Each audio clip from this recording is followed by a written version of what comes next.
Wang Han, seorang pengantar makanan, melaju kencang di kota dengan motor merahnya. Teleponnya berdering, dan dia menjawab panggilan itu. Suara seorang wanita tak dikenal mengatakan dia hamil anaknya, dan mereka perlu bicara.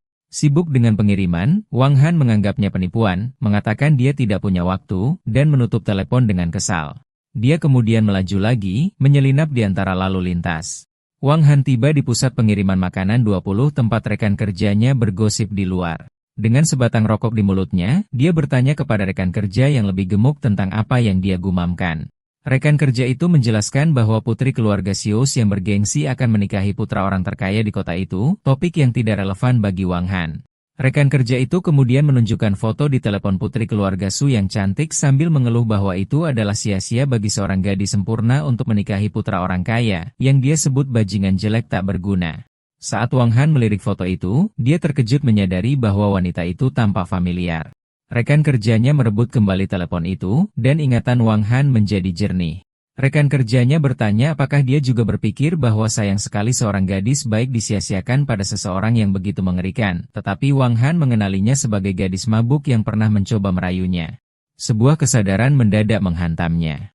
Dialah yang meneleponnya beberapa saat yang lalu. Dia bertanya-tanya apakah panggilan itu bukan penipuan sama sekali. Adegan itu kembali ke 1 bulan yang lalu. Putri keluarga Xios itu terhuyung-huyung di lorong hotel, pusing. Dia mencurigai seorang pria bernama Qin Hao memasukkan sesuatu ke dalam minumannya. Dia menuju ke kamar yang dia kira kamarnya, 809, tetapi dalam keadaan linglung, dia salah mengenali nomornya. Dia menemukan pintu yang sedikit terbuka dan bertanya-tanya apakah dia lupa menutupnya sebelum masuk. Di dalam kamar itu, Wang Han sedang duduk di tempat tidurnya, sedih dan minum banyak. Dia berpikir tentang diberitahu bahwa auranya terlalu kuat untuk sebuah kesempatan dan menerima pekerjaan pengantarannya. Saat dia duduk di tempat tidurnya, mabuk dan sedih, wanita muda itu, Suki, masuk ke kamarnya dan jatuh di tempat tidurnya. Bingung dan demam, dia menatapnya dan bertanya siapa dia dan apakah dia bisa membantunya, mengeluh bahwa kepalanya berputar dan dia merasa sangat panas. Mabuk juga, Wang Han terpikat padanya, berpikir betapa menakjubkannya dia. Saat dia mendekat dan memohon bantuannya, dia bingung, bertanya-tanya apakah dia sedang bermimpi. Dia mengepalkan tinjunya, sebotol minuman keras tumpah di sampingnya, kewalahan oleh situasi yang intens. Kembali ke masa sekarang, Wang Han tenggelam dalam ingatan ini, menatap foto Suki di telepon rekan kerjanya. Rekan kerjanya, Fadi, memperhatikannya melamun dan memanggil namanya. Fadi mulai mengejeknya, mengingatkan semua orang bagaimana Han selalu membuat cerita, seperti tidur dengan bintang film internasional. Dia dengan sinis bertanya apakah Han sekarang akan mengklaim bahwa dia berhubungan dengan pewaris keluarga Su. Rekan kerja lainnya ikut serta, tertawa dan mengingat kisah-kisah tingginya yang lain, seperti menjadi pedagang senjata internasional atau anjing teratas dari keluarga elit Beijing. Wang Han tetap tenang. Dia menyalakan rokok dan mengatakan kepada mereka bahwa mereka tidak mengerti, secara samar menyatakan bahwa apa yang dia lakukan adalah bersembunyi di depan mata. Tepat ketika salah satu dari mereka menolak lainnya, celotehan mereka terganggu. Sebuah mobil sport mewah merah ramping berhenti di depan pusat pengiriman, mengejutkan semua pengemudi. Pintu sisi pengemudi terbuka, dan kaki ramping dan sepatu hak tinggi melangkah keluar. Wanita yang muncul adalah Suki, tampak anggun dan elegan. Rekan kerja Wang Han terpesona, mata mereka berubah menjadi hati saat mereka melongo melihat kecantikannya, menyebutnya benar-benar memukau. Saat dia berjalan ke arah mereka, seorang pria mengenalinya dari foto. Mereka menyadari dengan kaget bahwa pewaris keluarga Su berdiri di depan mereka dan tidak dapat memahami mengapa dia berada di pusat pengiriman sederhana mereka. Suji mendekati Wang Han, yang dengan santai meregangkan tubuh, dan bertanya mengapa dia tidak menjawab panggilannya. Rekan kerjanya, yang baru saja mengejeknya, benar-benar terpana. Mereka tidak percaya bahwa Wang Han benar-benar mengenal pewaris keluarga Su yang terkenal itu. Wang Han bersikap tenang, berpura-pura tidak melihat panggilan tak terjawab dan dengan tenang bertanya apa yang terjadi. Langsung ke intinya, Suki menatap matanya dan menyatakan bahwa dia hamil dan bayi itu adalah miliknya. Wahyu ini membuat rekan kerjanya terkejut. Mereka berteriak tak percaya, tidak dapat memproses bahwa wanita kaya dan cantik ini mengandung anak teman mereka. Seseorang bersumpah bahwa dia tidak akan pernah lagi mengatakan Han penuh omong kosong. Wang Han sendiri terkejut, menggosok matanya seolah linglung, dan bertanya apakah dia yakin. Suki, dengan ekspresi tegas, menyuruhnya ikut dengannya ke rumah sakit untuk membuktikannya. Saat dia menunggu di dekat mobilnya, rekan kerjanya dengan panik mendesaknya untuk ikut dengannya. Wang Han yang stres memutuskan untuk pergi dan meminta seorang teman untuk menggantikannya. Keduanya kemudian melaju pergi dengan mobil merahnya, meninggalkan kru yang tercengang di belakang. Di dalam mobil, ketegangan terasa kental. Wang Han bertanya apakah bayi itu benar-benar miliknya. Suki menjawab dengan singkat, mempertanyakan mengapa dia berbohong tentang sesuatu yang begitu serius. Tampak bertekad, Wang Han mengatakan kepadanya bahwa jika bayi itu miliknya, dia akan bertanggung jawab penuh untuk mereka berdua. Suci memberinya tatapan skeptis dan mengejek janjinya, mempertanyakan bagaimana dia akan bertanggung jawab dengan penghasilan pekerjaan pengantarannya. Tidak terpengaruh, Wang Han bersandar dan dengan percaya diri menyatakan tidak ada yang salah dengan mata pencaharian yang jujur dan mendukung mereka tidak akan menjadi masalah. Suki mengingatkannya tentang statusnya sebagai bagian dari keluarga Su yang kuat di Jiangning. Wang Han hanya menepis ini dengan mengatakan bahwa omong kosong status adalah hal yang paling bodoh. Jengkel dengan sikap acuhnya, Suki menginjak pedal gas, menyebabkan mobil itu tersentak keras dan melemparkan Wang Han ke depan.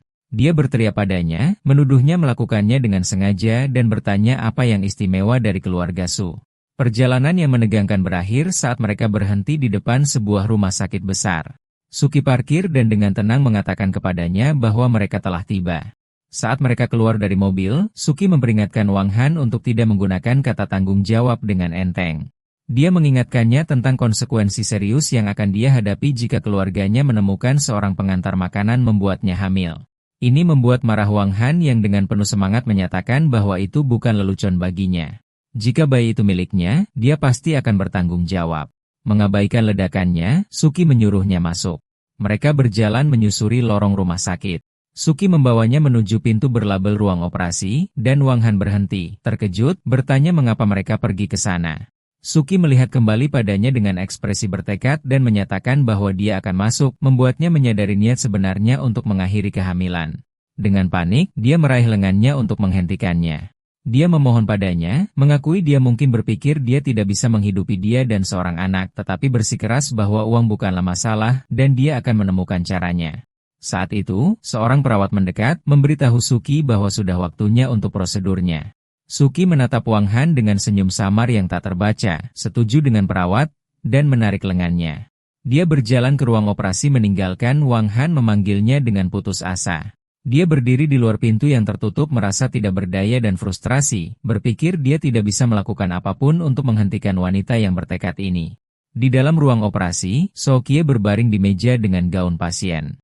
Seorang ahli bedah bertanya apakah dia sudah siap. Saat ahli bedah lain menyiapkan suntikan, menyuruhnya untuk rileks, dia menutup matanya. Tetapi pada detik terakhir, tepat sebelum prosedur dimulai, dia mengangkat tangannya dan menyuruh mereka menunggu. Sementara itu, Wang Han duduk merosot di ruang tunggu. Dia telah pasrah pada situasi itu, berpikir jika dia bertekad untuk tidak memiliki bayi itu, dia tidak bisa menghentikannya. Tiba-tiba, pintu ruang operasi terbuka, dan Suki berjalan keluar, tidak berubah. Wang Han terpana. Dia melompat berdiri, bingung, dan bertanya bagaimana dia bisa keluar begitu cepat, mempertanyakan apakah operasi secepat itu sekarang ini. Suki, tampak tenang, mengatakan kepada Wang Han yang bingung bahwa dia lelah dan memintanya untuk mengantarnya pulang. Wang Han dengan percaya diri setuju, merangkulnya dan menyombongkan diri bahwa dia bahkan bisa menerbangkan jet tempur. Dia duduk di belakang kemudi mobil sport merahnya dan pergi dari rumah sakit menuju lingkungan makmur bernama Longwon. Selama perjalanan, saat Suki beristirahat, Wang Han menerima telepon. Orang di ujung telepon memberitahunya tentang acara penawaran malam itu di Menara Jiangye, yang ingin orang tua itu dia hadiri. Penelepon juga menyebutkan bahwa Lin Xingyun, seorang presiden kamar, ada di pihak mereka. Wang Han dengan tenang mengakui instruksi ini, mengisyaratkan sisi misterius yang kuat dalam hidupnya yang tidak diketahui oleh Suki. Mereka segera tiba di sebuah rumah besar di perkebunan keluarga Su. Wang Han mengumumkan kedatangan mereka, membangunkan Suki. Dia keluar dari mobil dan menyuruhnya pergi sebelum keluarganya melihatnya. Memperhatikan dia terlihat pucat, Wang Han menawarkan untuk mengantarnya ke pintu, tetapi dia dengan dingin menolak kekhawatirannya, menyuruhnya untuk tidak ikut campur dalam urusannya. Namun, saat dia berbalik, tumitnya tersangkut di retakan, menyebabkan dia kehilangan keseimbangan dan berteriak saat dia jatuh. Dengan kecepatan yang menakjubkan, Wang Han menerjang ke depan dan menangkapnya tepat sebelum dia menyentuh tanah. Saat dia membantunya berdiri, dia menegurnya karena ceroboh. Kesal, Suki memintanya untuk mengulangi perkataannya, dan dia menggandakannya, menyebutnya sangat ceroboh. Dengan kilatan amarah, dia mencubit sisinya sekuat tenaga, menyebabkan dia berteriak kesakitan. Pengerahan tenaga yang tiba-tiba berdampak padanya, dan dia meringis. Melihat ketidaknyamanannya, Wang Han mengejutkannya dengan mengangkatnya ke dalam pelukannya. Dia membawanya ke dalam rumah mewah, dan dengan lembut menempatkannya di sofa. Membuka kotak P3K, dia mulai merawat kaki telanjangnya, yang terkilir saat jatuh. Dia memprotes, menyuruhnya pergi, tetapi dia dengan tegas menyuruhnya untuk berhenti bergerak. Tepat saat dia membalut pergelangan kakinya, mereka diinterupsi oleh dua wanita yang telah memasuki ruangan. Pendatang baru adalah Yang Huimin, Ibu Suki, dan Lin Suifu, sahabatnya. Ibu Suki melihat pemandangan itu dengan kaget dan menuntut untuk tahu apa yang dilakukan putrinya. Wang Han dan Suki secara bersamaan menjelaskan bahwa dia terkilir pergelangan kakinya. Kemudian melihat ibunya yang terkejut, Suki dengan tenang mengumumkan bahwa pacarnya baru saja membantunya mengoleskan obat. Wang Han benar-benar tidak tahu apa-apa. Ibunya, Yang Huimin, bahkan lebih terkejut, menunjuk jari gemetar ke Wang Han yang berpakaian seragam dan berteriak tidak percaya, bertanya apakah pria ini benar-benar pacarnya.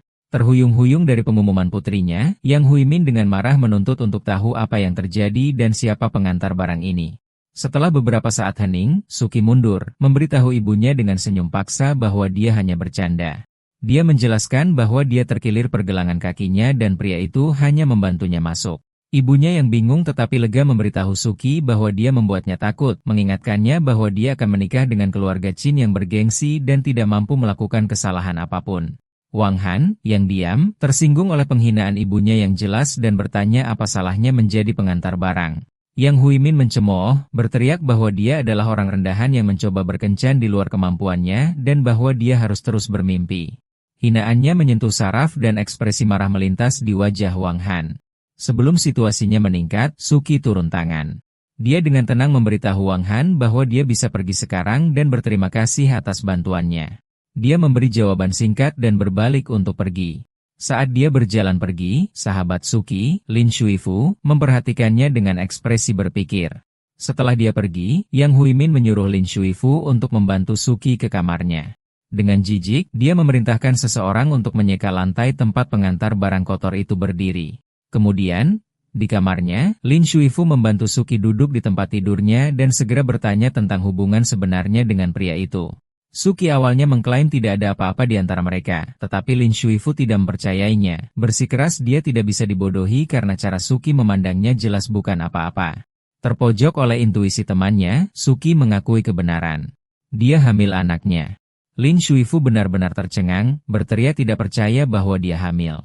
Dia mempertanyakan penilaian Suki, bertanya mengapa, dari semua orang, harus seorang pengantar barang. Suki menjelaskan bahwa dia terlalu banyak minum hari itu dan menganggapnya sebagai kebetulan.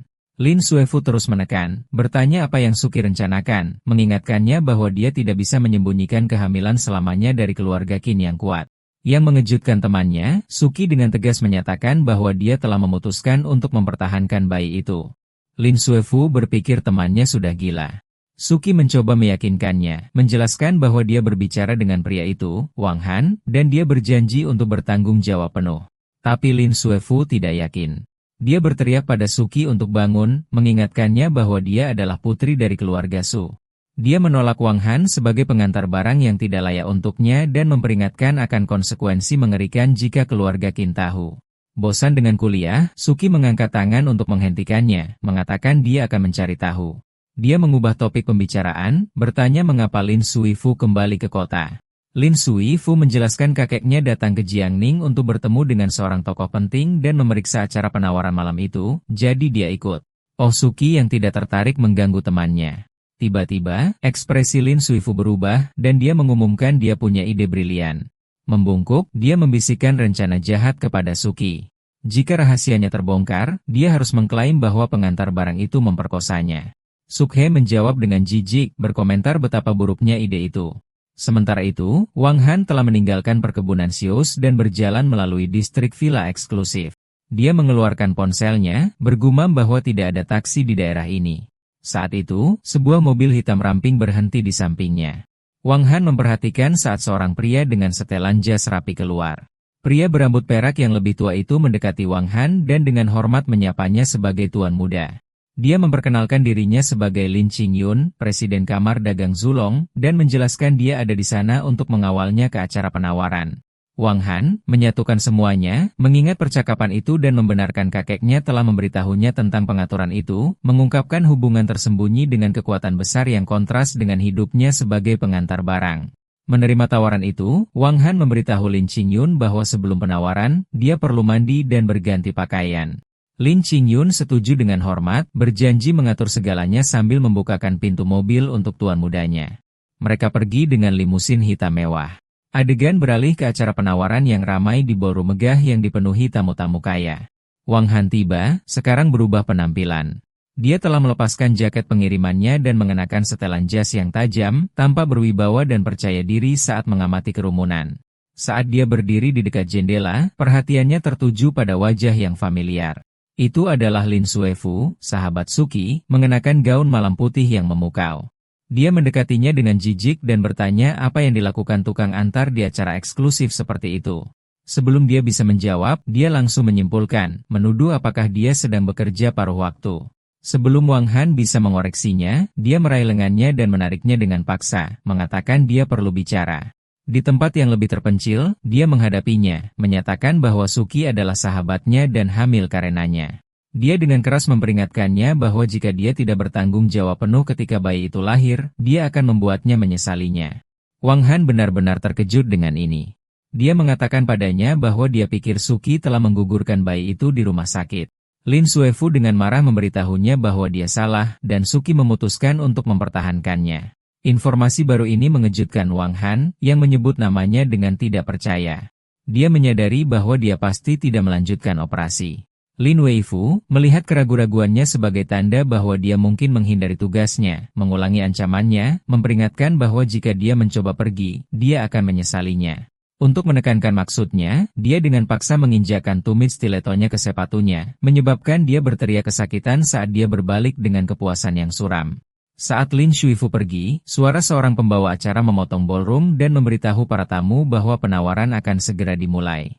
Masih memproses bahwa Suki mempertahankan bayinya, Wang Han dipenuhi dengan urgensi baru. Dia tidak percaya dan bertekad untuk menyelesaikan urusannya dengan cepat agar dia bisa pergi mencarinya. Pada saat itu, seorang wanita dengan setelan bisnis mendekat dan dengan hormat menyapanya sebagai tuan muda.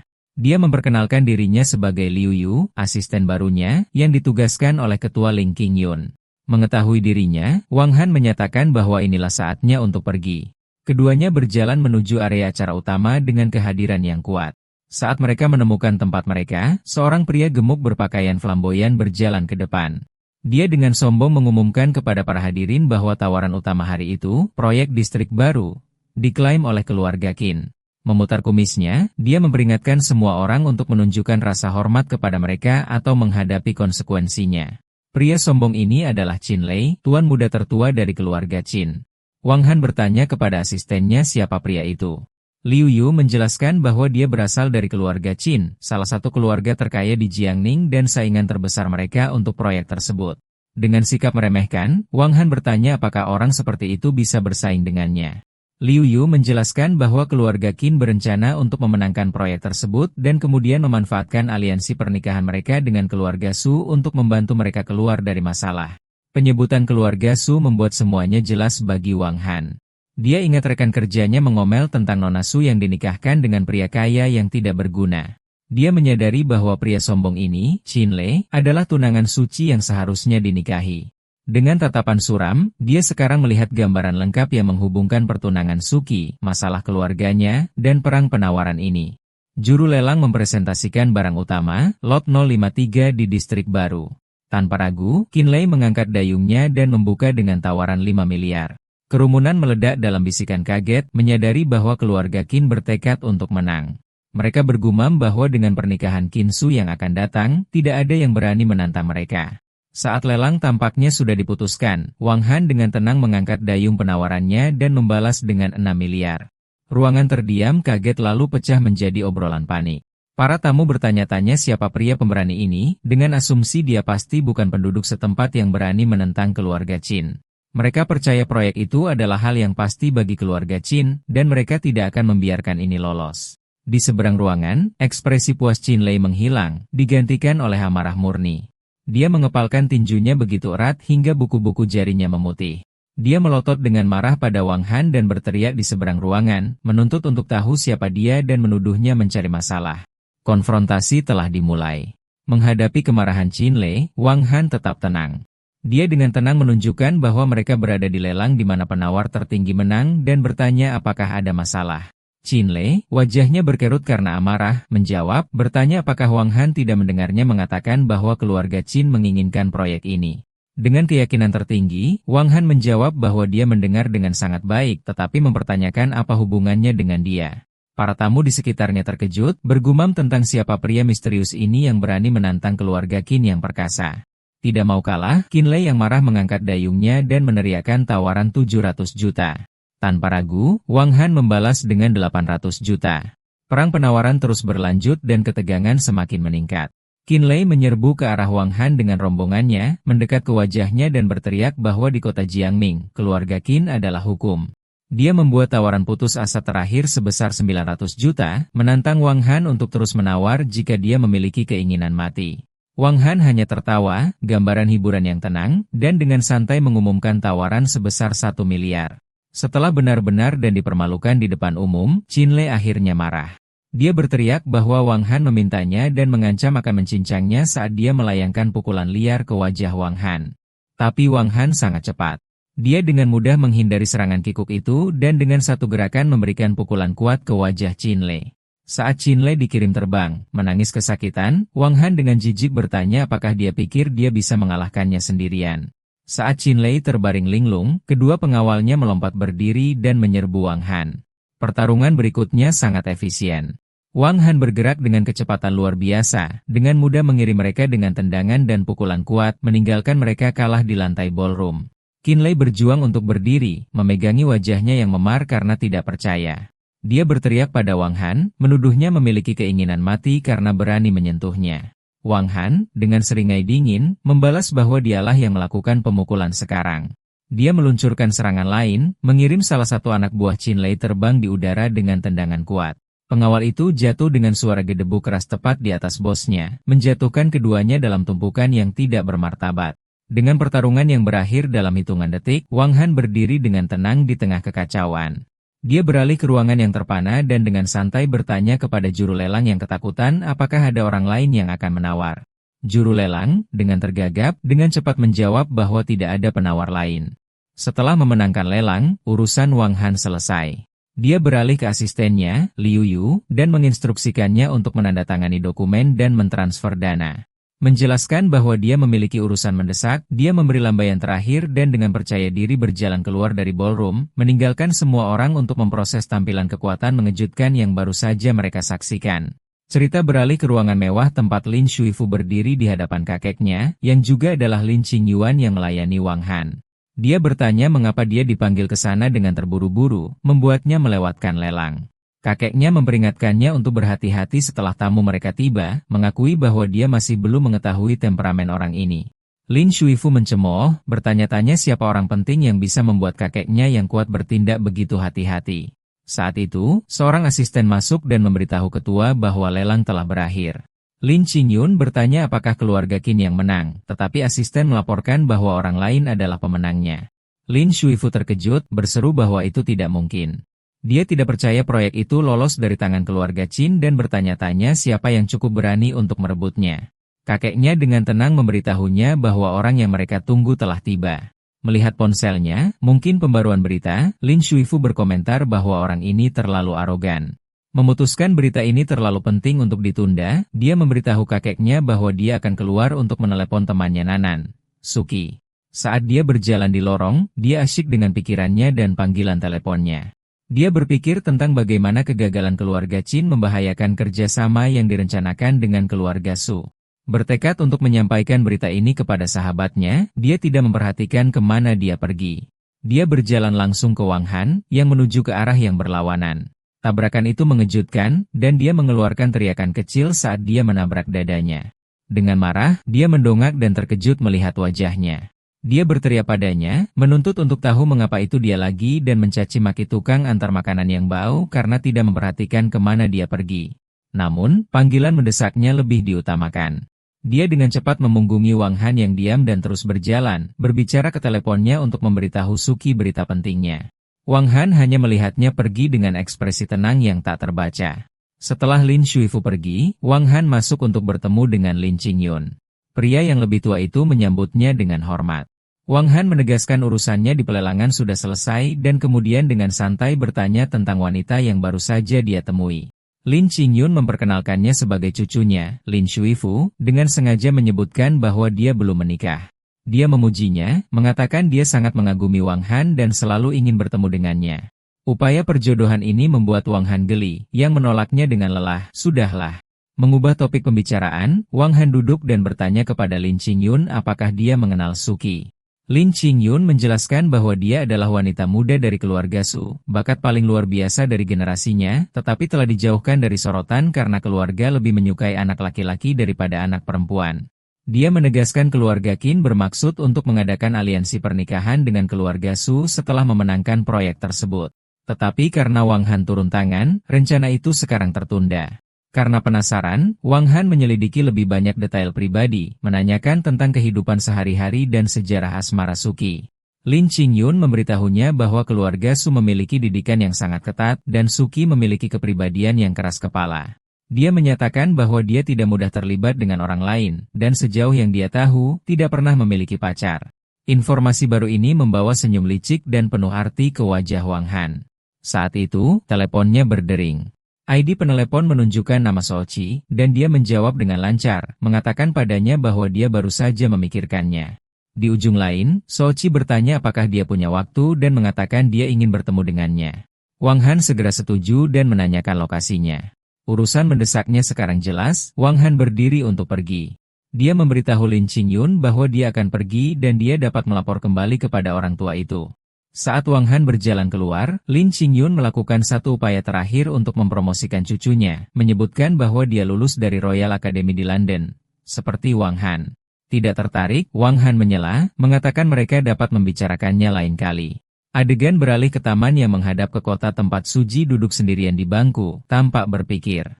Sesaat kemudian, Wang Han tiba dengan sepeda motor merahnya, sekarang kembali mengenakan setelan jasnya yang tajam. Dia berjalan mendekat dan duduk di sampingnya. Merangkulnya, dia langsung ke intinya. Dia menyuruhnya untuk tidak mengkhawatirkan anak itu dan bahwa dia akan mendukung keduanya.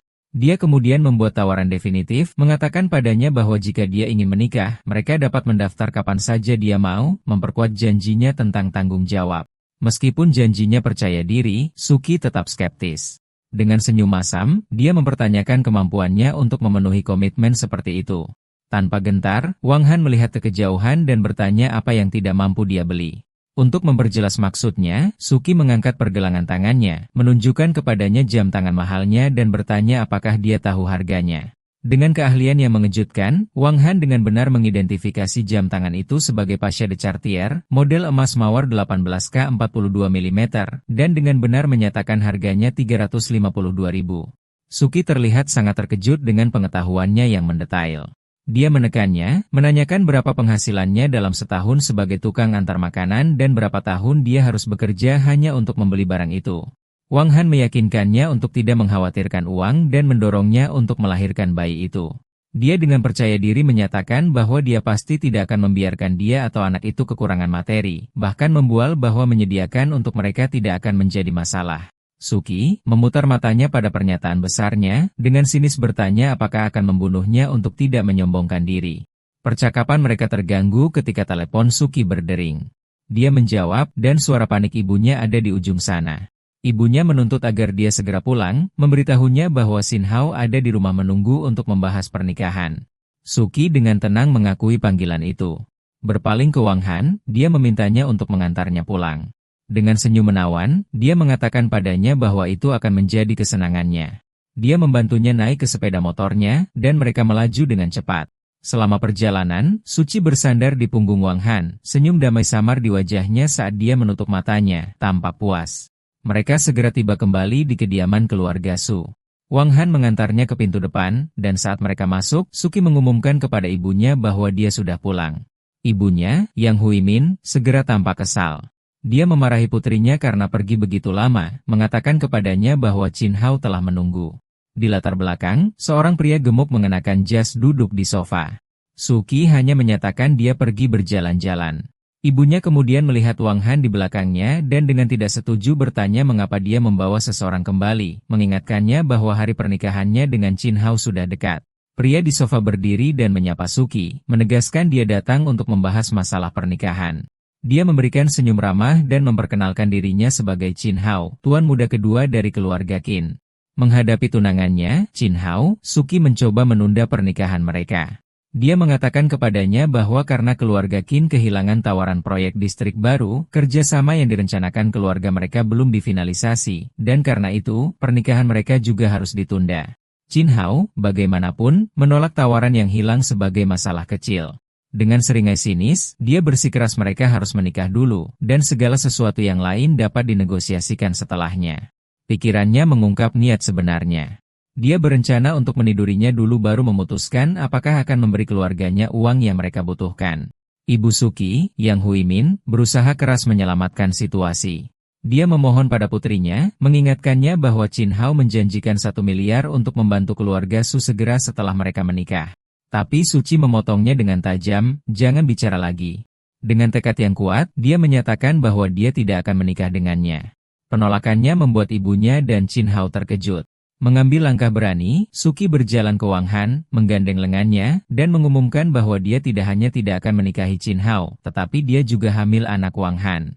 Ibunya menjerit ngeri, meraih putrinya dan bertanya apakah dia mengerti apa yang dia katakan, menunjukkan bahwa Wang Han hanyalah seorang pengantar makanan. Suki memohon pada ibunya, bersikeras bahwa dia tidak ingin dipaksa menikahi Qin Hao dan berjanji bahwa dengan waktu, dia dapat membantu keluarga Su melewati krisis mereka. Marah dengan perilaku memalukan putrinya, Yang Huimin mengangkat tangannya untuk menampar Suci. Tapi sebelum itu terjadi, lengan Wang Han terulur dan dengan kuat menangkap pergelangan tangannya, menghentikan pukulan itu. Dia menatapnya dengan dingin dan bertanya apa salahnya menjadi pengantar makanan. Dia kemudian mengembalikan tuduhan rasa malu padanya, mempertanyakan apakah menikahkan putrinya sendiri dengan bajingan demi keuntungan dianggap memiliki rasa malu. Saat dia berjuang dalam genggamannya, berteriak pada pengantar makanan bau itu untuk melepaskannya, situasinya meningkat. Qin Hao, yang telah menyaksikan drama itu, akhirnya meledak. Dia menunjuk Suki, wajahnya berkerut marah, dan menyebutnya jalang murahan yang tidak pernah dia duga begitu tidak senonoh. Dia mengoceh tentang bagaimana dia membiarkan seorang pengantar makanan menungganginya dan kemudian mengalihkan amarahnya pada Wang Han, bersumpah untuk membunuhnya. Suki hanya bisa berdiri, terkejut dan ngeri. Sebelum Qin Hao dapat bertindak, Wang Han bergerak dengan kecepatan kilat.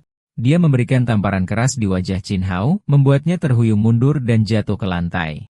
Wang Han kemudian menarik Suki yang terkejut dengan melindungi di belakangnya.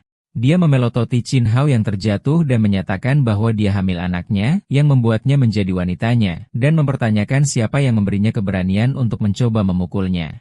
Merangkak di lantai, Qin Hao melolong tak percaya bahwa Wang Han berani memukulnya. Amarahnya meluap, dia meraih asbak berat dari meja terdekat dan menyerbu pasangan itu, berteriak bahwa dia akan membunuh mereka. Dengan senyum meyakinkan yang tenang, Wang Han menyuruh Suki untuk berdiri di belakangnya, dan dia dengan gugup setuju. Saat Qin Hao menerjang ke depan, mengayunkan asbak, Wang Han dengan mudah menghindari serangan itu.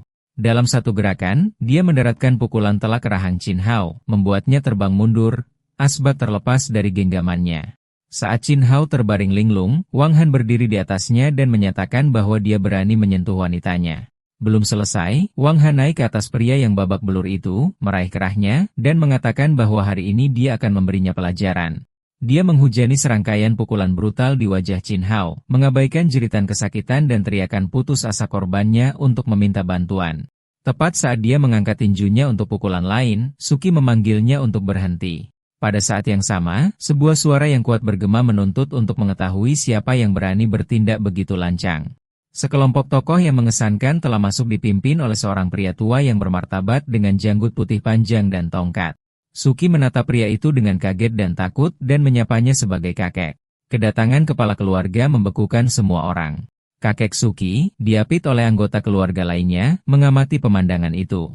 Qin Hao dipukuli di lantai, Suci dengan pria aneh, dan ibunya shock. Ekspresi pria tua itu suram saat dia mengumumkan bahwa dia mendengar semuanya. Dia mengalihkan tatapan tajamnya pada cucunya dan memukulkan tongkatnya ke lantai menuntut untuk mengetahui apakah benar dia hamil anak pengantar makanan ini.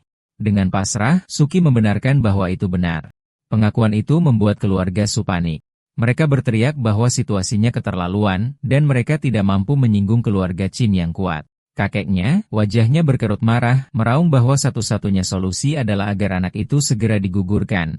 Qin Hao, bagaimanapun, berjuang untuk berdiri dan tidak setuju. Dia berteriak bahwa bahkan jika dia menggugurkan anak itu, jalan seperti dia tidak akan pernah menginjakan kaki di rumah keluarganya, membuat keluarga Su terkejut. Beratnya situasi menjadi terlalu berat. Mereka mulai meratap bahwa semuanya sudah berakhir, saling menyalahkan karena memanjakan Suki dan meratapi bahwa keluarga Su sekarang sudah selesai. Suki berdiri diam di tengah tuduhan mereka, wajahnya adalah topeng kesedihan. Akhirnya, dia membentak, menyuruh mereka semua untuk berhenti berdebat. Tekanan emosional dan fisik berdampak buruk, dan dia berteriak kesakitan, memegangi kepalanya saat pusing menguasainya. Sebelum dia bisa jatuh, Wang Han ada di sana untuk menangkapnya. Dia menahannya dengan mantap dan meyakinkannya, mengatakan padanya untuk tidak takut dan bahwa dia akan membawanya pergi. Saat dia menggendongnya, keluarganya, termasuk orang tuanya, bergegas maju menuntut pengantar makanan bau itu melepaskannya dan mengancam akan mematahkan kakinya. Wang Han menatap mereka dengan jijik dan bertanya apakah mereka bahkan menyebut diri mereka manusia. Tanpa sepatah kata pun, dia berbalik dan mulai berjalan keluar rumah sambil membawa Suki yang sekarang pingsan. Ketika orang tuanya mencoba menghalangi jalannya, dia dengan mudah menendang mereka ke samping, membuat mereka terjerembab. Dia berhenti di ambang pintu dan berbalik ke keluarga yang terkejut dan ketakutan itu. Dengan tekad yang dingin dan tak tergoyahkan, dia menyatakan bahwa dia membawa Suki bersamanya dan bertanya apakah ada yang punya masalah dengan itu, membuat mereka benar-benar tidak berdaya untuk menghentikannya. Dengan Suki tidak sadarkan diri di lengannya, Wang Han memberitahu keluarga terkejutnya bahwa karena tidak ada yang keberatan, dia pergi. Dia membawanya dari perkebunan Sius yang kacau ke apartemen bertingkat tinggi modernnya. Di dalam, dia dengan lembut membaringkan Suki yang masih tidak sadarkan diri di sofanya. Saat dia melakukannya, sebuah kartu terlepas dari dompetnya dan jatuh ke lantai. Setelah memastikan dia beristirahat, Wang Han melihat kartu itu dan mengambilnya.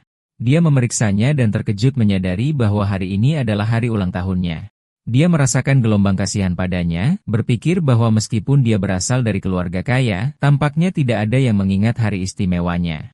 Melihat wujudnya yang sedang tidur, dia bertekad untuk menunjukkan padanya apa yang mampu dia lakukan, menegaskan kembali bahwa dia adalah wanitanya. Sekitar 20 menit kemudian, Suki mulai bergerak. Dia perlahan duduk, linglung dan bingung, menggosok matanya dan bertanya-tanya di mana dia berada. Saat itu, Wang Han muncul dari ruangan lain mengenakan celemek. Dia mengulurkan semangkuk makanan, mengatakan padanya bahwa dia pasti lapar sekarang setelah dia bangun. Suki berjalan ke meja makan tempat Wang Han telah menyiapkan makanan mewah yang dia buat khusus untuknya. Dia terkesan dengan aroma lezat dari berbagai hidangan, yang meliputi hidangan kukus, piring buah dan keju, dan beberapa minuman.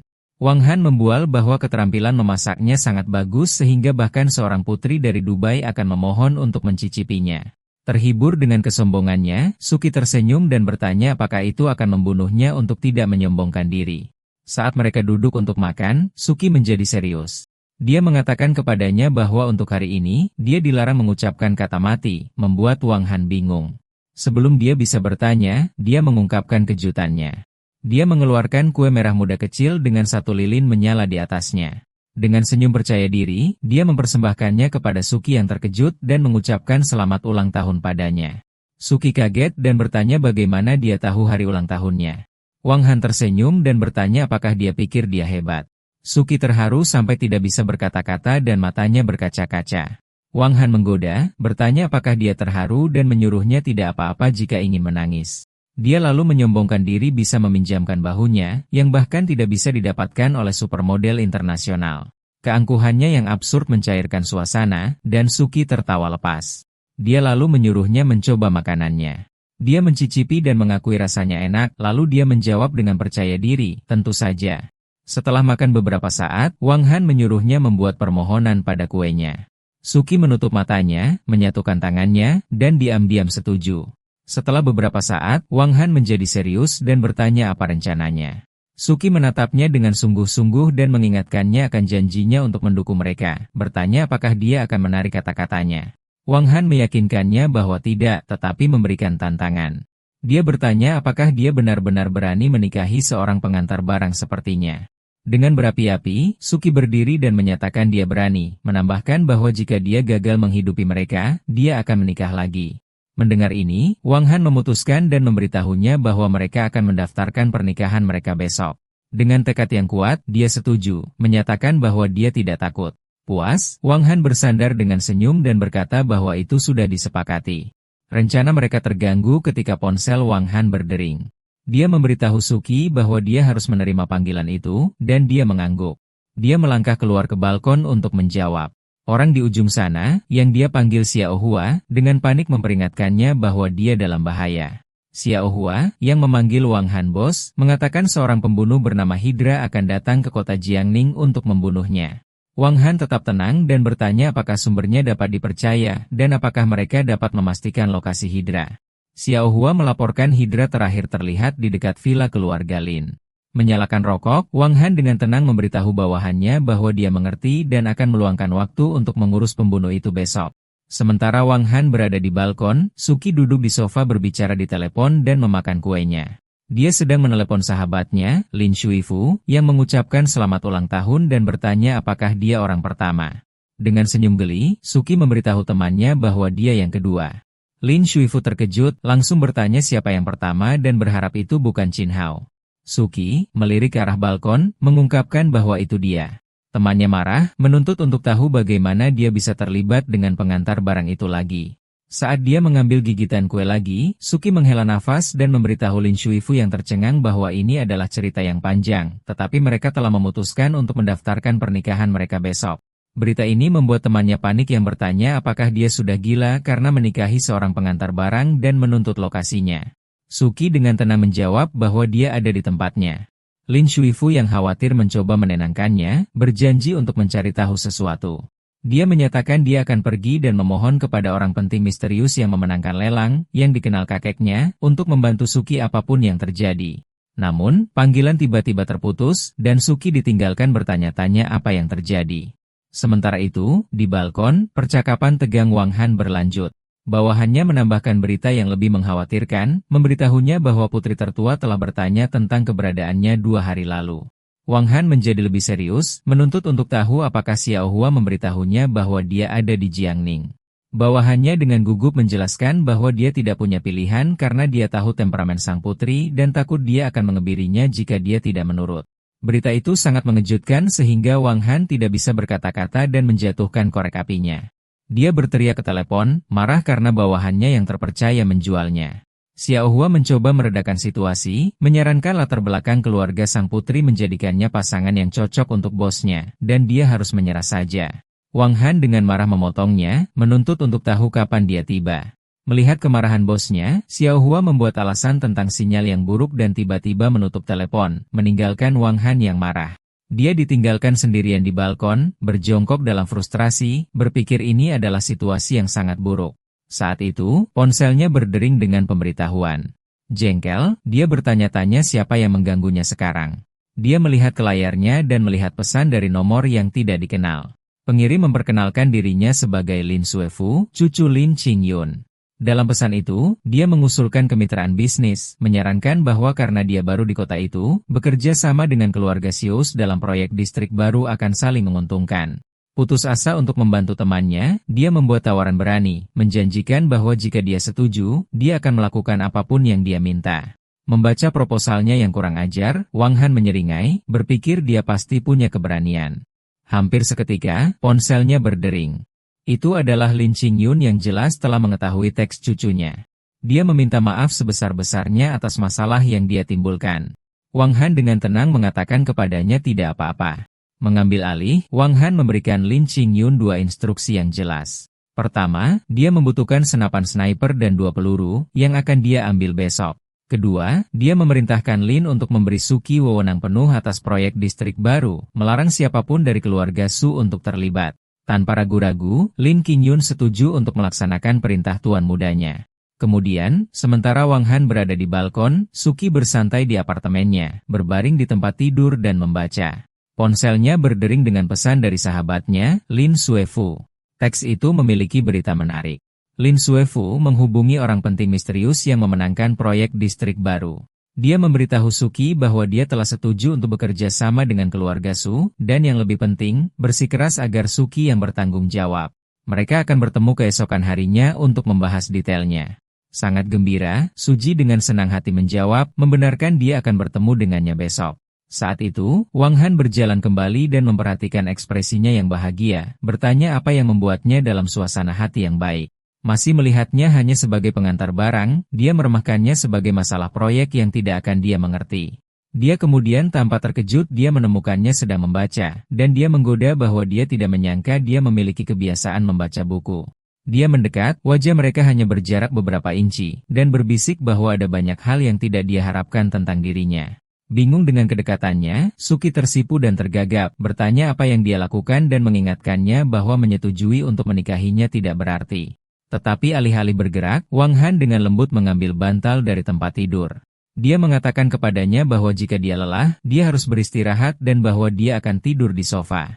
Saat dia pergi, dia dengan acuh tak acuh menambahkan bahwa membaca di tempat tidur tidak baik untuk wanita hamil, meninggalkan Suki yang tersipu dan tidak bisa berkata-kata di belakang. Berbaring kembali, dia malu, berpikir dia benar-benar mengira dia akan melakukan sesuatu. Keesokan harinya tiba dengan cerah. Di balkon apartemen, Wang Han sedang latihan berat melakukan push-up handstand satu tangan. Suki memakai piyama keluar dan memperhatikannya. Terhibur, dia bercanda bertanya apakah dia sedang berlatih gaya katak.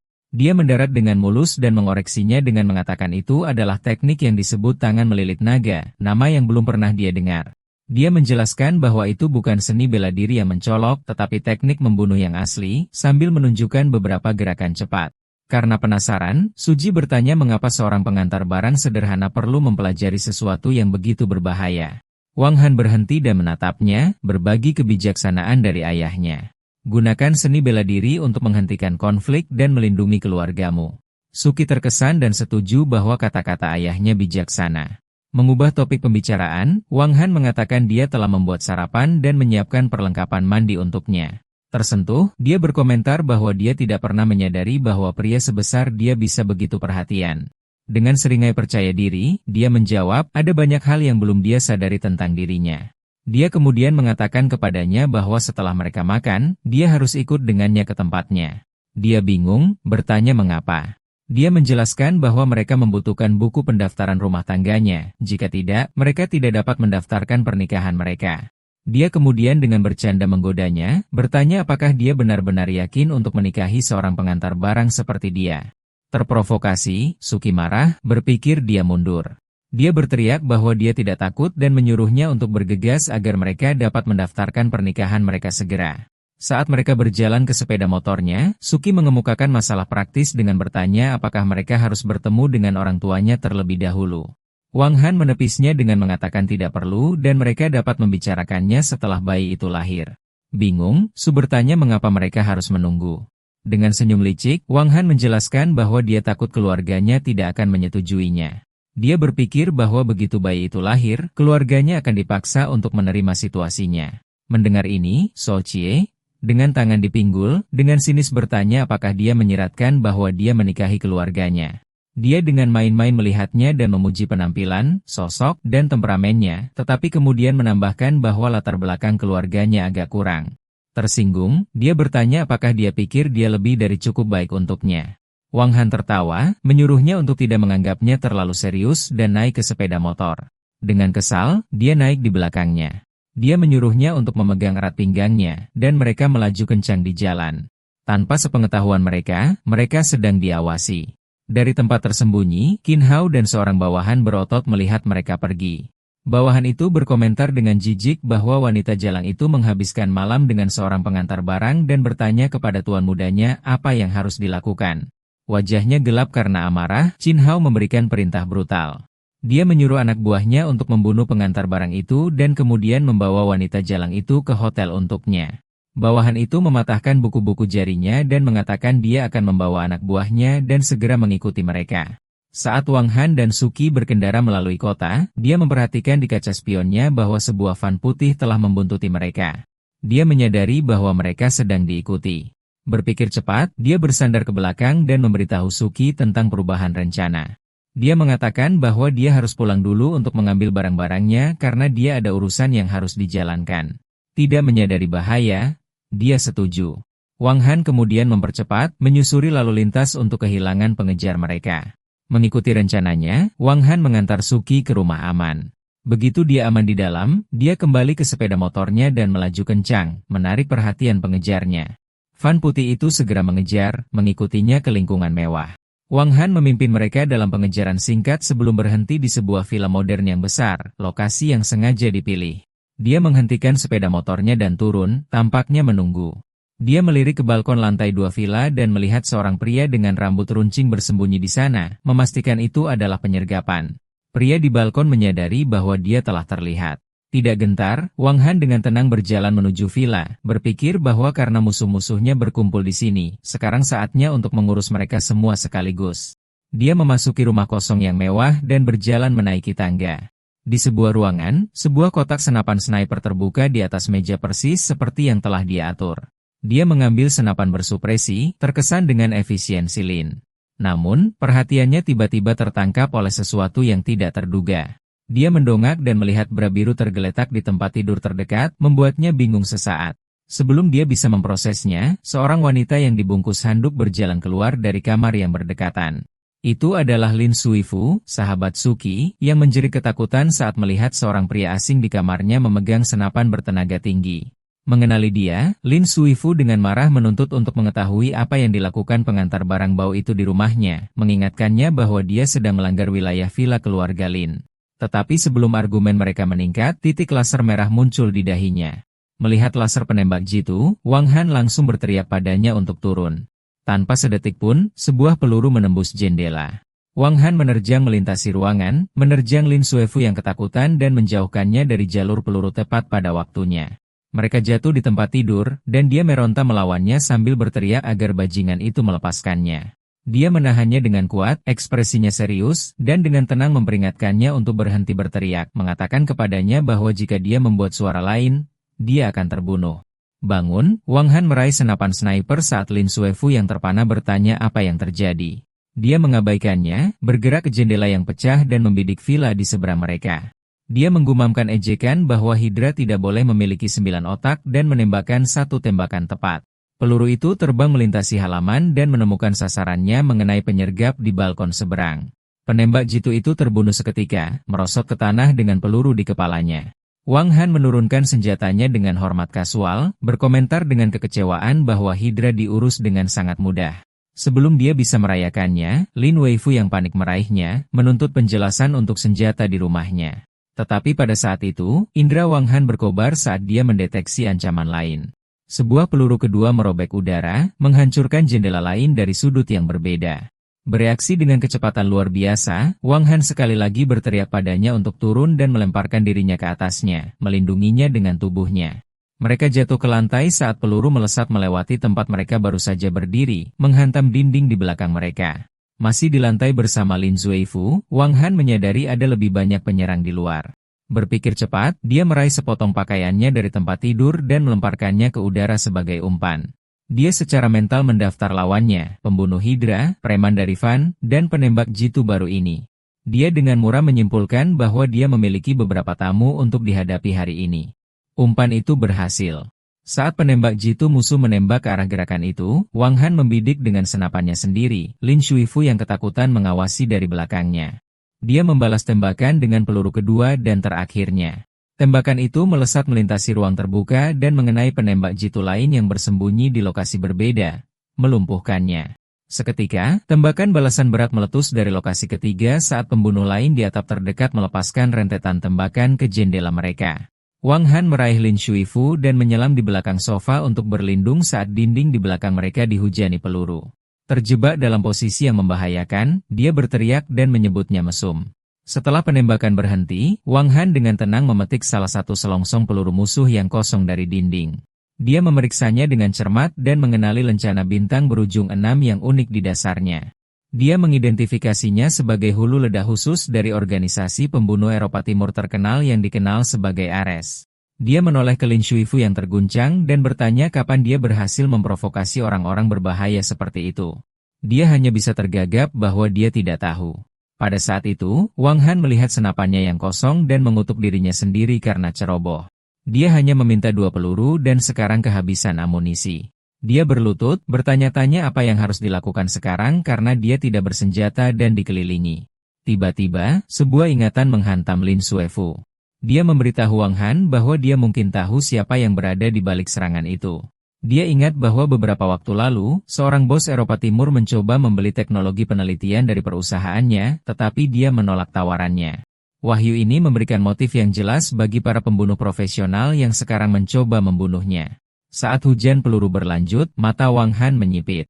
Dia dengan cepat mendorong kepala Lin Shuifu ke bawah, berteriak agar dia berhati-hati saat peluru lain mendesing melewati mereka. Terjebak di belakang sofa, mereka duduk di tengah puing-puing menunggu jeda dalam tembakan. Tanpa amunisi yang tersisa, Wang Han membutuhkan rencana lain. Matanya tertuju pada pecahan kaca yang pecah di lantai.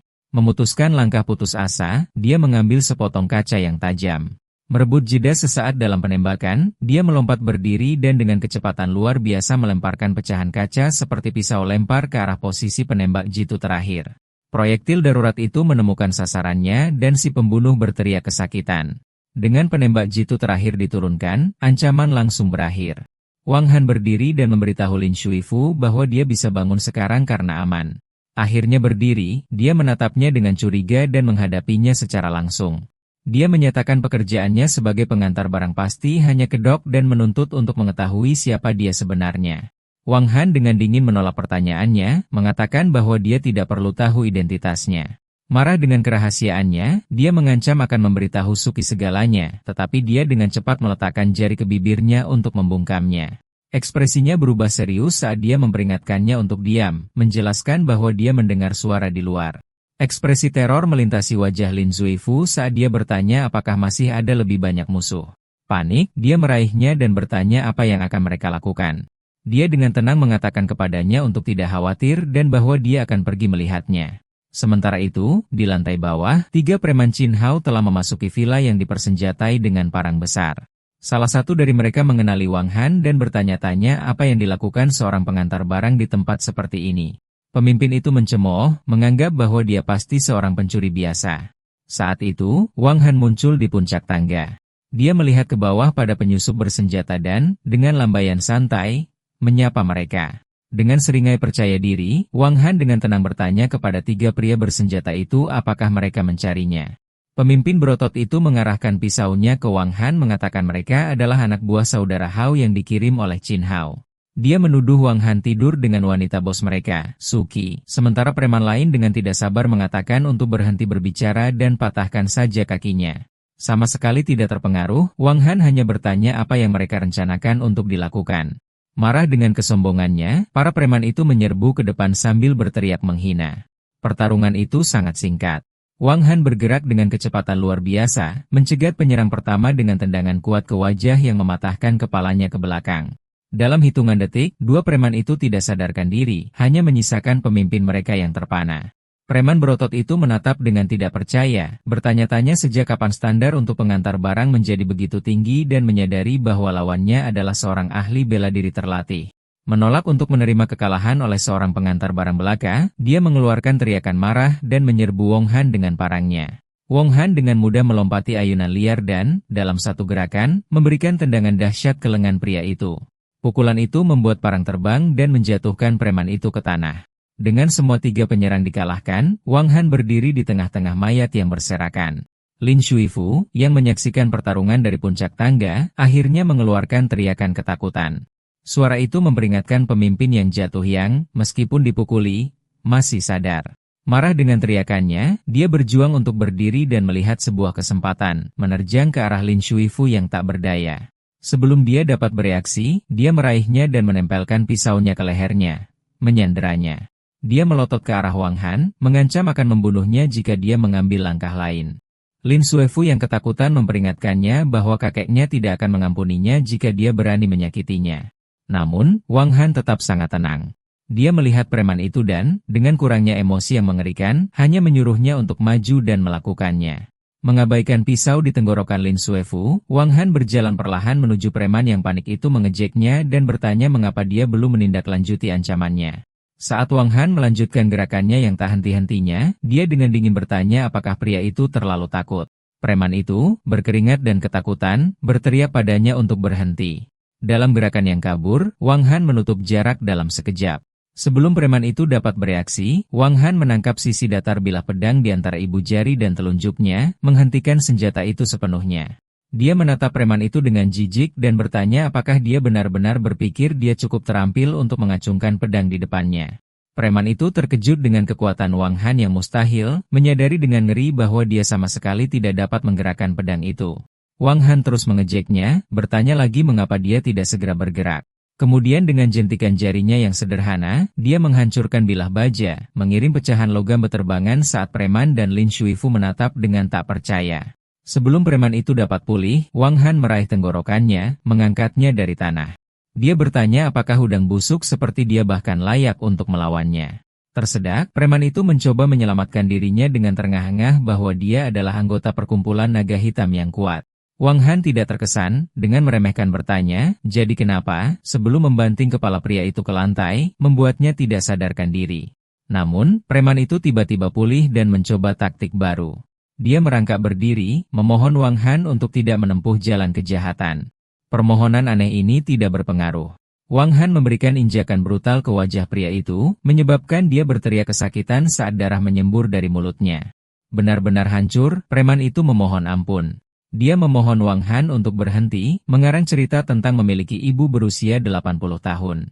Dalam tawaran putus asa terakhir, dia memberitahu Wang Han bahwa dia memiliki informasi penting untuk dilaporkan. Berdiri di atasnya, Wang Han memberi preman yang dipukuli itu waktu 3 detik untuk kata-kata terakhirnya. Pria itu dengan cepat mengungkapkan informasi pentingnya. Saudara Hao, Qin Hao, sudah pergi mencari Suki. Dan jika Wang Han tidak bergegas, dia akan terlambat. Berita ini mengejutkan Wang Han. Marah karena preman itu tidak memberitahunya informasi penting ini lebih cepat, dia memberikan satu tendangan ganas terakhir, membuatnya pingsan.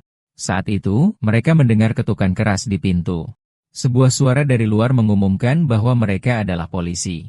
Menyadari dia harus segera pergi, Wang Han memberitahu Lin Shuifu bahwa dia akan mencari Suki dan menyerahkan situasi ini ke tangannya. Dia memberinya satu instruksi terakhir, untuk tidak memberitahu siapapun bahwa dia ada di sana. Saat dia berlari keluar, dia menyuruhnya pergi, meyakinkannya bahwa dia tahu apa yang harus dikatakan. Sesaat kemudian, 2 petugas polisi memasuki villa. Petugas utama menunjukkan rencananya kepada Lin Shuifu dan bertanya apa yang terjadi. Saat 2 mobil polisi berhenti di luar, dia mulai menjelaskan bahwa dia sedang mandi ketika 3 pria masuk dengan pisau. Setelah pernyataannya, polisi menangkap 3 preman yang tidak sadarkan diri. Seorang petugas melaporkan kepada kaptennya bahwa mereka menemukan 2 mayat penembak jitu yang dibunuh Wang Han di villa di seberang jalan dan bahwa mereka tidak terlihat seperti orang biasa. Terkejut, kapten memerintahkan anak buahnya untuk membawa semua orang dan semuanya ke kantor polisi untuk penyelidikan. Sementara itu, Suki sedang terpojok di kamar tidur oleh Qin Hao yang marah. Dia mengungkapkan niat jahatnya, mengingatkannya saat dia memasukkan obat ke minumannya dan menyombongkan diri bahwa dia akan memaksa dirinya padanya sekarang. Suki yang ketakutan menyuruhnya untuk keluar, tetapi dia malah semakin marah. Dia mencibir bahwa dia telah mengirim orang untuk membunuh pengantar barang, dan bahwa ketika mereka selesai, dia akan memaksanya di depannya. Dengan serangan terakhir, dia bersumpah bahwa dia akan mempermainkannya sampai mati. Qin menyudutkan Suki yang berjuang ke tempat tidur.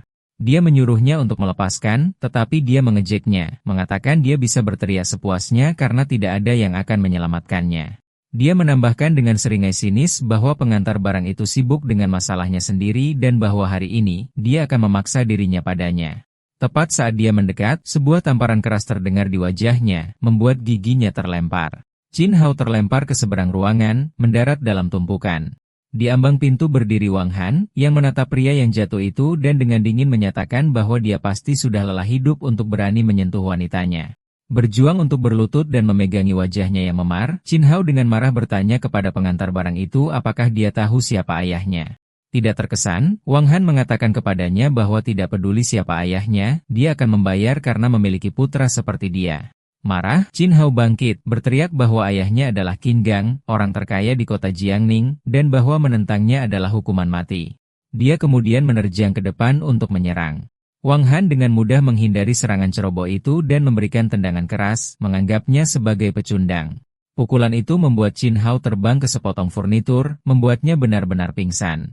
Wang Han kemudian berbalik ke Suki yang terguncang dan dengan lembut mengatakan padanya untuk tidak takut karena semuanya sudah berakhir sekarang. Dia menariknya ke dalam pelukan pelindung saat dia mengatakan kepadanya betapa senangnya dia bahwa dia datang. Dia memeluknya erat dan meyakinkannya bahwa selama dia bersamanya, tidak ada yang akan berani menyentuhnya lagi. Sementara itu, Qin Hao yang dipukuli berjuang untuk berdiri dan tersandung keluar dari ruangan, meneriakkan satu ancaman terakhir pada pengantar barang yang bau itu untuk menunggu saja. Dengan bahaya langsung hilang, Suki menatap Wang Han dan bertanya jam berapa sekarang. Bingung, dia bertanya padanya ada apa. Dia menjelaskan bahwa dia hampir melupakan pertemuan penting di perusahaannya dan bertanya apakah dia mau pergi bersamanya.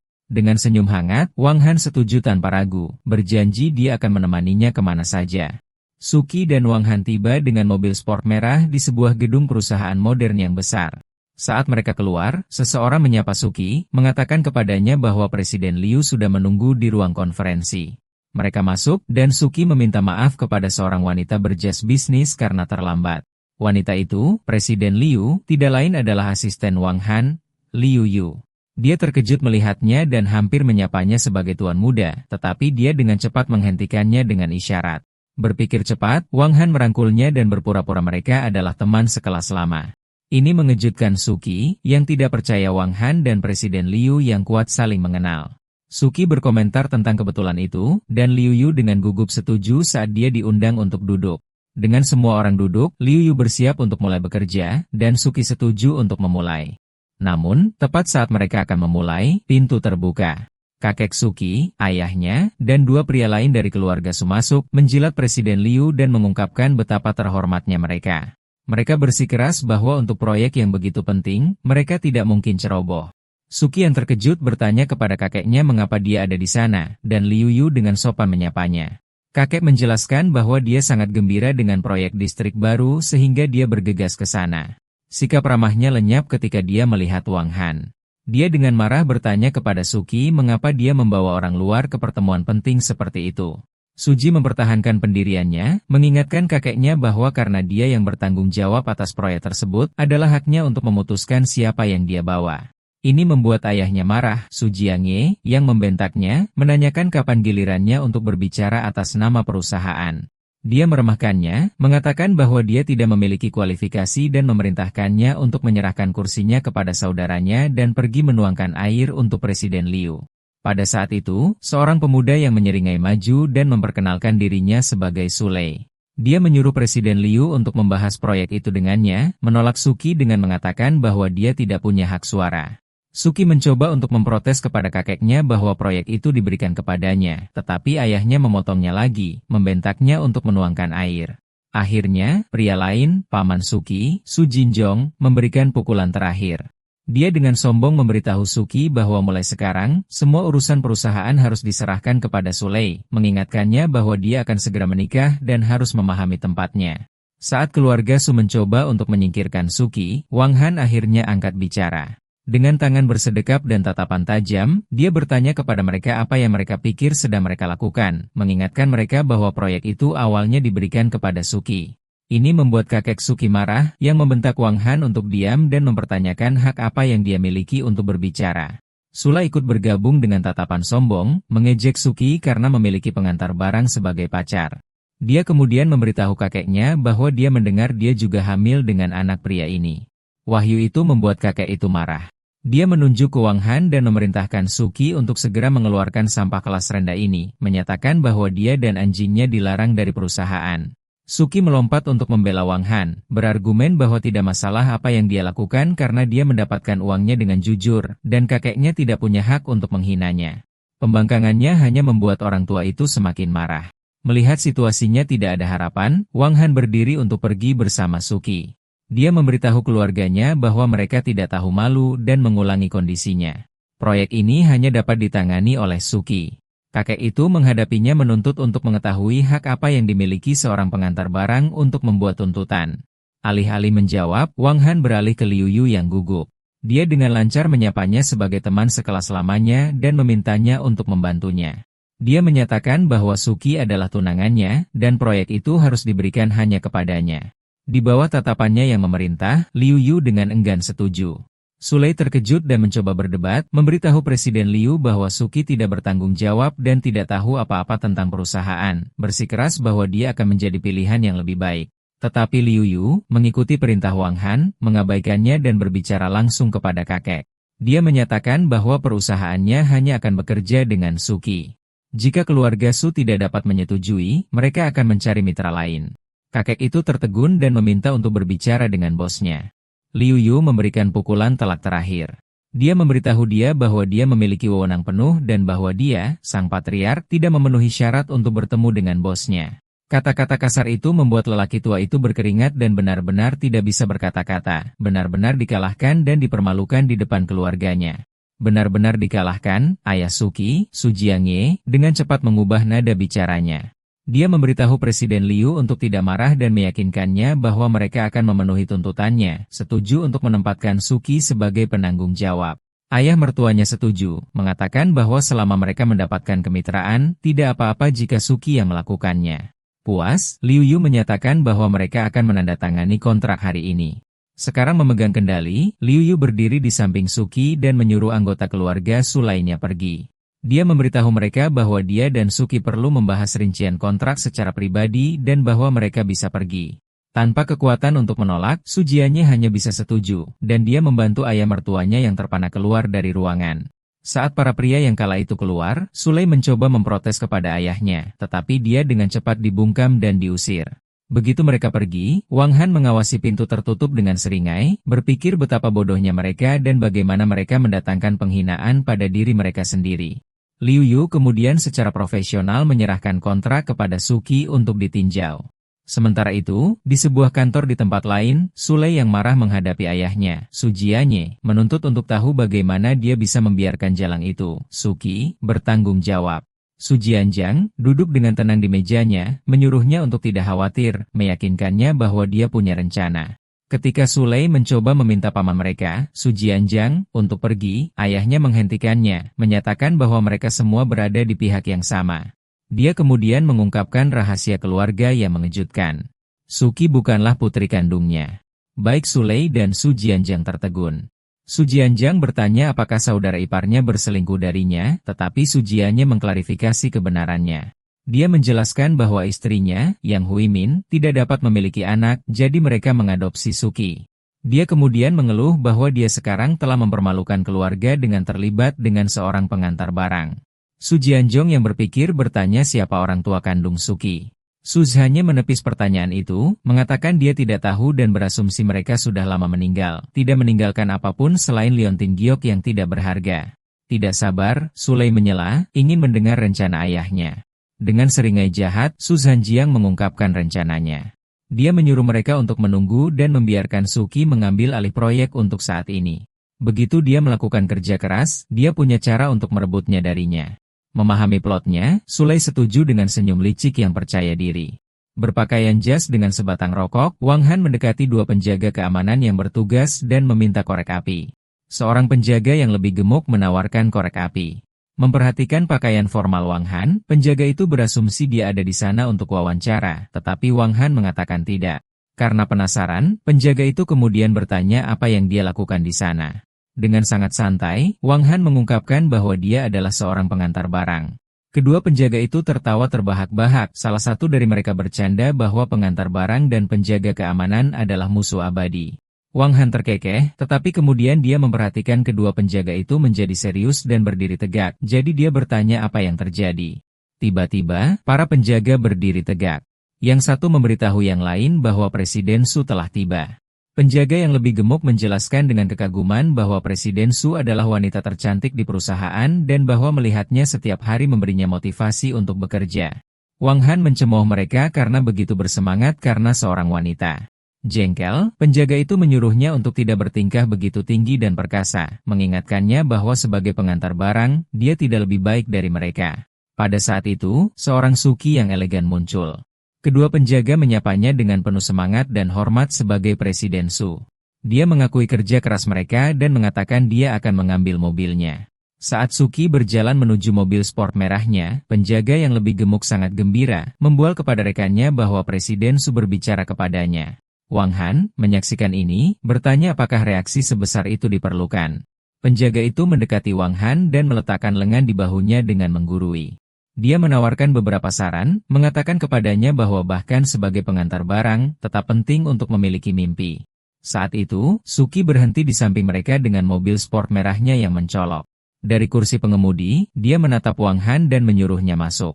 Wang Han mengucapkan selamat tinggal kepada para penjaga dengan senyum, mengatakan kepada mereka bahwa dia akan mengingat kata-kata mereka dan sampai jumpa lagi. Dia kemudian masuk ke kursi penumpang mobil mewah itu. Kedua penjaga itu benar-benar membeku, menyaksikan dengan tidak percaya saat mobil sport itu melaju pergi, tidak dapat memproses bahwa pengantar barang sederhana yang baru saja mereka kasihan pergi bersama bos mereka yang cantik dan tidak terjangkau. Saat mereka berkendara, Wang Han memperhatikan ekspresi bahagia Suki dan berkomentar bahwa semuanya pasti berjalan lancar. Suki setuju, menjelaskan itu berkat temannya, Lin Suifu, yang menemukan bos besar misterius di balik proyek distrik baru. Dia menambahkan bahwa dia bertekad untuk berterima kasih kepada orang ini secara langsung. Terhibur, Wang Han mengatakan padanya bahwa dia pasti harus berterima kasih padanya dengan baik. Dia kemudian mengubah topik pembicaraan, memberitahu dia bahwa dia telah menghubungi kantor urusan sipil, dan mereka akan mendaftarkan pernikahan mereka keesokan paginya. Suki dengan tenang menyetujui rencana itu, tetapi menguraikan kondisinya. Dia hanya menginginkan surat nikah agar anak mereka memiliki ayah. Setelah bayi lahir, dia akan memberinya pembayaran bulanan sebesar 30.000. Wang Han yang terkejut bertanya apakah dia mencoba mempertahankannya sebagai pendamping berbayar. Suki mengatakan kepadanya bahwa dia dapat memikirkan apapun yang dia inginkan. Dengan seringai percaya diri, Wang Han menyilangkan tangannya dan membalas bahwa jika dia benar-benar ingin mempertahankannya, 30.000 terlalu sedikit. Tanggapannya membuat Suci marah.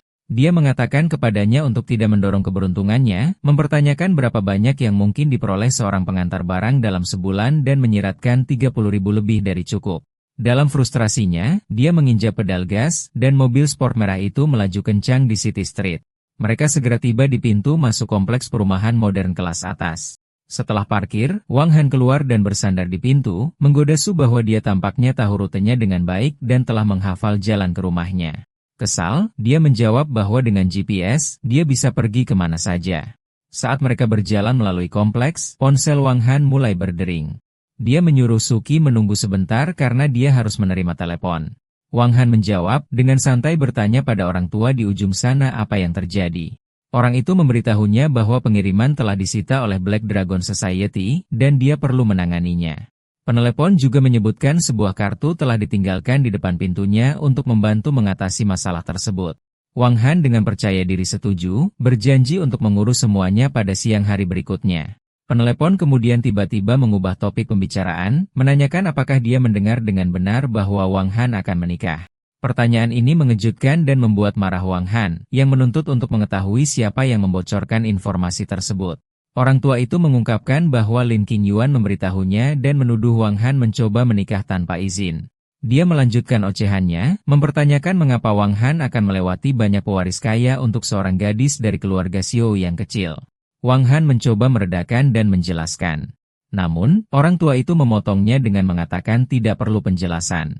Sebaliknya, dia memberitahu Wang Han yang ngeri bahwa kakak perempuannya akan datang untuk menanyainya secara pribadi pada hari berikutnya, dan dia harus mempersiapkan diri. Wang Han panik, memohon kepada orang tua itu untuk tidak terlalu kejam dan bertanya apakah dia bahkan bisa selamat dari kunjungannya, tetapi panggilan itu tiba-tiba berakhir. Marah dan stres, Wang Han menutup telepon, menggumamkan ancaman bahwa dia akan membalas orang tua itu.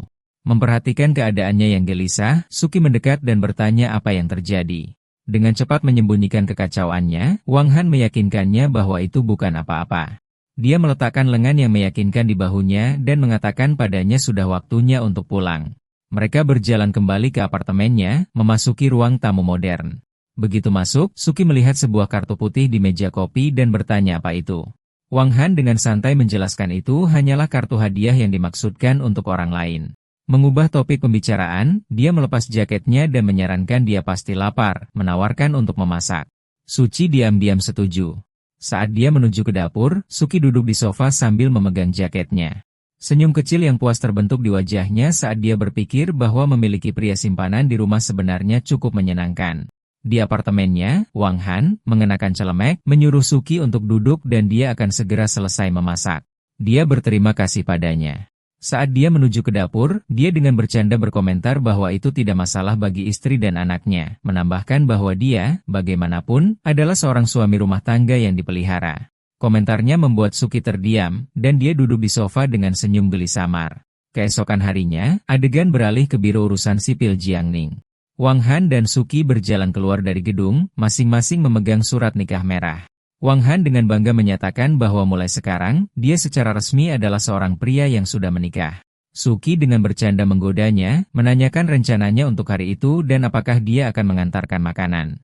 Wang Han menolaknya, bercanda bahwa sekarang dia mengenakan pakaian bagus, dia harus pergi keluar dan bersenang-senang dengan beberapa wanita muda. Tanggapannya membuat Suki jengkel. Dia menyebutnya tanpa harapan dan mengeluh bahwa bahkan sebagai pria yang sudah menikah, dia masih memiliki temperamen yang buruk. Dia berbalik dan berjalan pergi dengan marah, menyuruhnya melakukan apapun yang dia inginkan. Saat dia pergi, ekspresi main-main Wang Han menghilang, digantikan oleh ekspresi serius. Dia berpikir bahwa sebelum hal lain, dia perlu mengurus tugas yang diberikan orang tua itu kepadanya. Misinya membawanya ke gedung pencakar langit yang menjulang tinggi, markas besar Black Dragon Group. Dia berdiri di depan bangunan besar itu, memastikan itu tempat yang tepat. Dia memikirkan asal-usul kelompok itu, mengingat bahwa Black Dragon Society dulunya adalah geng lokal yang sejak itu berubah menjadi perusahaan yang tampaknya sah. Namun, dia tahu mereka masih terlibat dalam bisnis gelap seperti penagihan utang dan rentenir. Dengan tatapan dingin dan tekad, dia bertekad untuk melihat sendiri seberapa mampu mereka sebenarnya. Wang Han berjalan ke lobi mewah Black Dragon Group. Dua pria berandalan di meja resepsionis menghadapinya, menanyakan urusannya. Dengan tangan di sakunya, Wang Han dengan percaya diri menyatakan dia ada di sana untuk menagih hutang.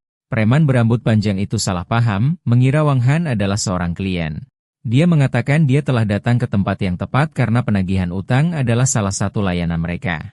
Wang Han dengan tenang mengoreksinya, mengklarifikasi dia ada di sana untuk menagih utang dari seorang pria bernama Baldi Liu. Pernyataan ini membuat marah kedua pria itu. Mereka menuntut untuk mengetahui siapa orang bodoh ini dan apakah dia mengerti di wilayah siapa dia berada, menuduhnya memiliki keinginan kematian saat mereka berdua menyerang. Pria berambut panjang itu menyerang lebih dulu dengan tendangan liar, tetapi Wang Han menghindarinya dengan mudah. Momentum preman itu membuatnya tersandung hingga berlutut. Sebelum dia bisa pulih, Wang Han memberikan tendangan cepat ke wajahnya. Melihat rekannya jatuh, preman botak itu bergegas maju melempar pukulan. Dia mengalami nasib yang sama ketika tendangan kuat Wang Han membuatnya terbang. Dengan kedua pria itu dikalahkan di lantai lobi, Wang Han berdiri di atas preman berambut panjang yang sadar. Ekspresinya dingin saat dia dengan tenang bertanya apakah pria itu sekarang siap membawanya menemui Baldi Lou.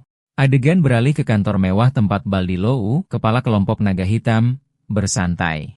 Seorang wanita dengan rambut ungu panjang bersandar padanya dengan intim.